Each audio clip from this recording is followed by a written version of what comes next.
নারকেল চিংড়ি মাছ দিয়ে ভুনা। আসসালামু আলাইকুম। আজকে আমি শাপলা চিংড়ি মাছ নারকেল দিয়ে ভুনা করব।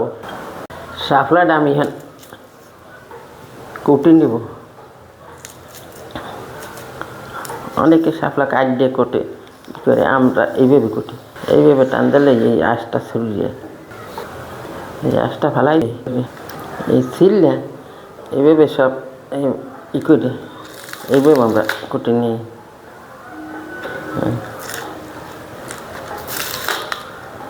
আবারটি লাগে না, না খেতে আবার ভালো লাগবে না। দেশি ছোটো চিংড়ি মাছটা আমি 2-3 বার সুন্দর পানি দিয়ে ধুইনি, আর দিয়ে কুটে নেবো, কুটে আর দেবো না। এখানে একটা ময়লা থাকে, এই ময়লাটা ফেলাই দেবো।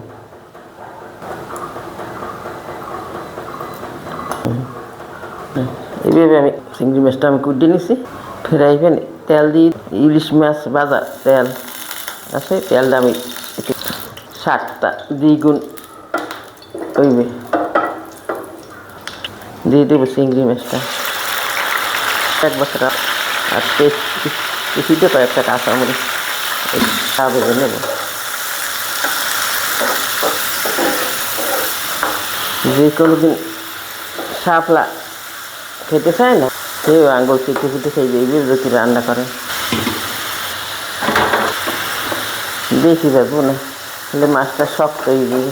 ডালেই সুন্দর একটা ফেলে পারে দিয়ে দেবো স্বাদ মতো লবণ, হলুদের গুঁড়ো,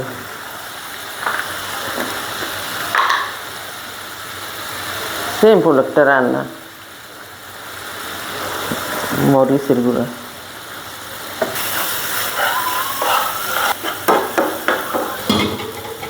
আমি নারিকেলটা ওই জায়গায় প্রায় বাজারে সেদিন একটা নারকেলের অর্ধেক হইবে, এটা আমি ব্যালেন্স করে নিছি।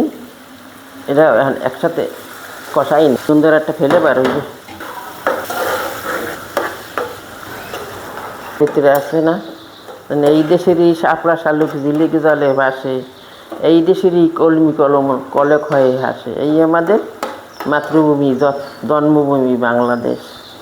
তাই এই দেশের শাপলা ফুল হয়েছে জাতীয় ফুল।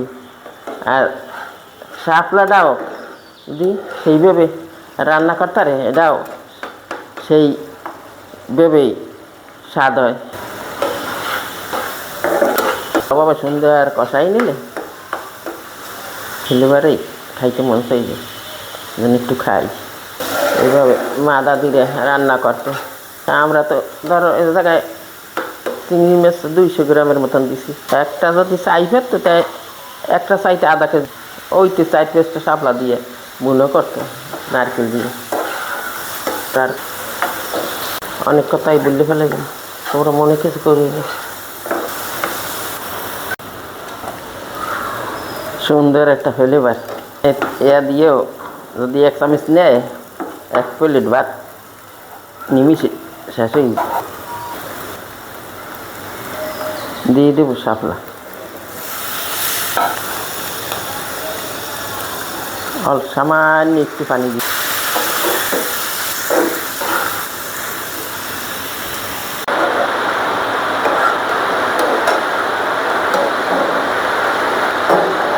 কত সুন্দর একটা ফ্লেভার গেল আমার শাপলা চিংড়ি মাছ, নারকেল চিংড়ি মাছ দিয়ে ভুনা। এখন আমি তুলে নেব।